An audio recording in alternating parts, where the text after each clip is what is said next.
What's up, guys? Welcome back to the channel. As promised, I'm going to go ahead and dive into the FOXBODY Mustang that we decided to drive all the way up the coast to Pennsylvania to pick up and drive back in 2 days, I would say. So I'm going to go ahead and dive into the car now, show you all the features, show you what the car has currently done to it, and then I'll give you a little rundown of what we plan on doing to the car. So let's go. Alright, so this is the front of the Mustang. It's got a big old scoop on it. I cannot see over that. First things first is I know we're going to have to modify the seat on the inside just for the fact that I can't see over it. This is for the turbo in the front. Had a front-facing turbo. Massive hole. Side exhaust over here. We do have a second fender inside in case we don't want to use that hole. So that's an option as well. Alright, coming along the side of the car, these are our front skinnies. It's got Willwood brakes on the front and different ones on the back. I'll get to those in just a second. We'll get to the inside in just a moment, but I will tell you it's got Kirky seats and it's got a 25.5 cage in it already. We may or may not have to have Axiom modify this just a little bit. I know we're going to have to move the seat because I cannot reach the pedals, and I'll show you that in a minute when I get in.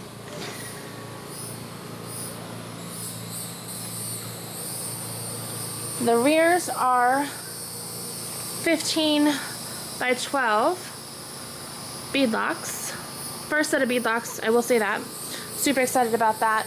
These are the Mickey Thompson's 275s, which is ironic that these are smaller than the ones that I run on the V and the Camaro, actually. I do believe the brakes on the rear are the Aerospace brakes. Different than the front. It's a good, well-known brand. I'm being attacked by a moth. Let's see. Moving along to the rear. Obviously has that wing for aerodynamic purposes. It does have a chute. The chute right now is in the trunk. I believe it is a Stroud chute, if I'm saying that right. On the front and the rear with a little Allen. We're going to go ahead and take off the front and the rear now so I can show you the insides, and then we'll go ahead and jump in. Right, like I mentioned before, we've got the Stroud chute here. It's not the best of the best. We are probably going to be upgrading that. We don't know the condition of the chute, but we will find out eventually. That should be done. On the inside, you can see part of the cage. This was the original color that the original owner painted the cage, which is a blue.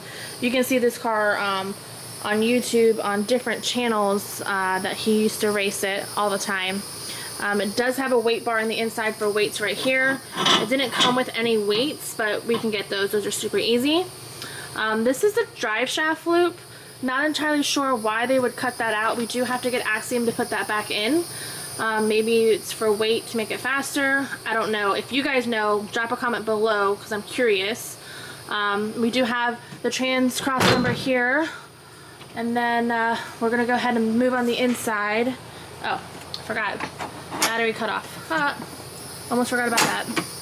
And then of course the battery goes here. Big old battery. Overall, it's in pretty decent condition. We don't have a battery to light up to make sure all the lights and everything work, obviously. There's nothing underneath the car. We'll raise the lift in a minute. But overall, it's in pretty decent condition. There's not much rust anywhere. So we're going to go ahead and move to the front. I'll show you the front of the car before we get inside.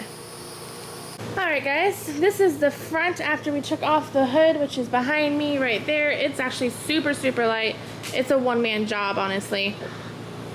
So back to the car. It's got a full tubular front end. The color matches the cage on the inside. It's like this royal blue, I guess you could say. Super nice. It's a very good job done. It does have a fire suppression system here that you guys can see, so that's a really good feature to have. Let's see what else. We got a catch can over here. We're probably not going to be using this catch can.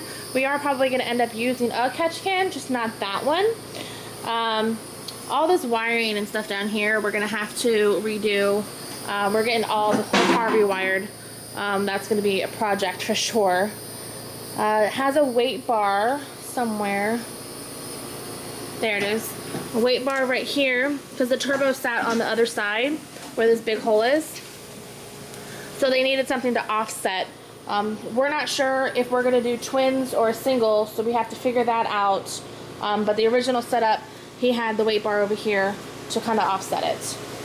It does have the strange adjustable coilovers. And the cool thing about this, it's already set up for an LS engine plate, which we bought a Motion Raceworks. We haven't done anything with it yet. It's too long. It kind of goes like all the way out here. So we have to try and mock that up with an extra engine that we have from a friend and see if we can do all of that. I'm trying to think if I forgot anything inside. Alright guys, so now that we've showed the outside of the car and kind of the inside outside, we're going to jump into the car and show you how uncomfortable it is to get in and out of this car. So let's do it. This is the inside. Obviously we're going to have our AEM CD7 carbon dash that we're going to be putting into this car. It's going to be sick. I can't wait to install all of that. It does have Kirky seats in here. You can see the little pull tab down there. That's for the fire suppression system down there. I'm going to go ahead and jump in so I can show you everything else.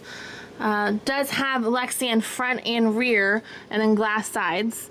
So let's go ahead and jump in and we'll have some fun.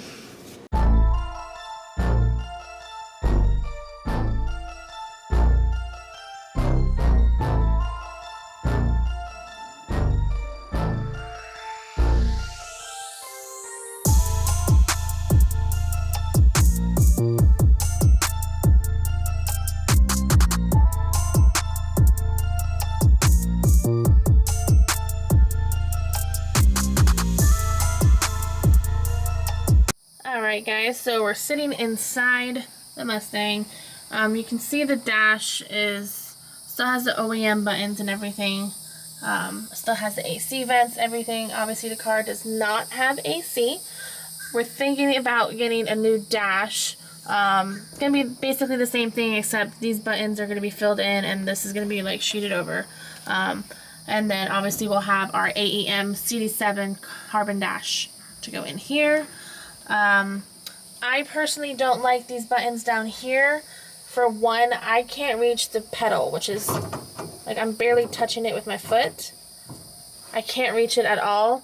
So for me, like even if I was a couple inches forward, I still wouldn't be able to reach it. Like my back is to the seat and I can't even get close to it. So we're thinking about moving them up here onto this bar that you guys can't really see because it's kind of getting dark out now. We're thinking about moving it up to here, and then we'll still keep the parachute pull, which is right here, which you guys probably can't see too much. Oh, thank you, light. So we'll probably keep the parachute pull up here as a backup, but we are going to have it moved to the steering wheel. So we'll have the trans, we'll have the bump, we'll have the parachute, and we'll move all of these buttons onto the bar up here, so that way I'm able to reach it a little bit easier, so I'm not stressing. Super comfy actually in these seats. I don't think I have to get a different seat or anything. The Kirky seats are comfy. Yeah, so this is the shifter that it has right now. I assume we're probably going to be updating that at some point. Not sure which one we're going with just yet. Haven't decided. The wiring down low over here is kind of a mess. It's probably an organized mess. We are going to dive into that once we get everything else rolling, but we don't want to get too many projects ahead, obviously. I'm going to go ahead and buckle up so you guys can see the seatbelts. There is an LED light bar that is right behind me. You can kind of see it right here. Because when you're in the inside, there's no lights. You can't see anything. So having the LED light bar actually really helps. We're probably going to get a new one put up so that way it actually works for sure. And I don't think I've got anything else. No? Getting in and out of this car was a challenge the first few times, but I think I've got the hang of it, not gonna lie. I'm gonna go ahead and buckle up and show you with the net up and everything what it's gonna look like. So yeah, I'll be right back. Alrighty guys, so I've got the net up, which is just held on by 2 little seatbelt thingies. I've got the seatbelt on, which isn't up to date for the cert, so we're gonna have to probably update this, which is fine. It's like an old school like chastity belt type situation down here. It works wonders.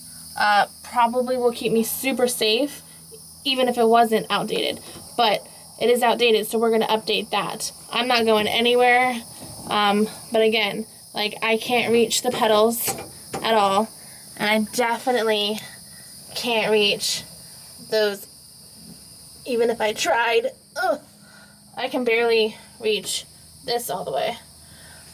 So we'll have to figure that out for sure, but it's super comfy. A little tight, but I'm not claustrophobic, so it should be fine.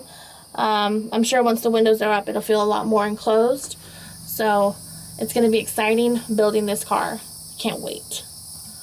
Yeah. Wish I had a horn. Boop, boop. Alright, these are the 2 tanks that came with the car and this cute little radiator that I think they basically used to get from the trailer to the track, or from the track back to the trailer. I don't know. Very tiny. Not sure if these were both fuel tanks. I think one was in the car and one was in the rear, if I'm not mistaken. It's hard to know. Once we start getting things together, we'll figure that out. We're lifting up the 4 posts right now so we can kind of see everything. Car looks so good. Alright guys, so underneath the car, we've got the trans cooler here, which the lines go all the way to the front, so you guys can see it go all the way down. We're probably going to change out some of the lines or the fittings and update them for sure. Ooh, that sounded good. We've got the ladders system going on here, which is all new to me, but I'm learning it. Center housings right here. You can see those cool aerospace brakes are back here.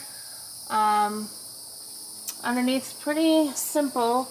This is where they cut out the axle drive shaft loop right here. We're thinking they did it because look at the indent right there on the car right here. It's insane. So we're thinking because of the ladder system, it's impossible to take the drive shaft out. So we're thinking that that's why they took that out, to make it easier. This is where the cross member will go right here for the trans. We'll probably have Axiom touch up some of the welds over here, just for, you know, safety, peace of mind, all that good stuff. The front is pretty clean underneath. No issues over here. You can see the chains right here. That's to keep the car down from doing wheelies. Hopefully. That's the goal, at least. We'll see. Not sure if I want to suit for the sky just yet. But everything in this car looks pretty clean. We haven't seen anything red flags yet. Again, this car was doing 750s with the previous owner. 705. 705? It was doing 705 with the previous owner, which is pretty crazy. A little scary, honestly, considering the fastest I've gone is a 10.1. But it's gonna be fun. Learning to drive this car, building it, learning everything about it. It's gonna be LS, so it's gonna be sick. Can't wait. Don't want to give away too many things about what we're doing for the motor as of yet, but what I can tell you that it is going to be an LS. Believe, if I'm not mistaken, we're going to go with a 427. You think? Maybe. Maybe? Probably not. Maybe. Possibly 427. That was our original idea. with Thompson Motorsports. We're not sure which way we're going to go just yet. So we're trying to figure out what we want to do. If you guys have any input on what you would recommend for the car, please drop it below because we are definitely learning as we go. It's going to be a super fun build. So don't forget to subscribe below to keep up on the updates. Bye.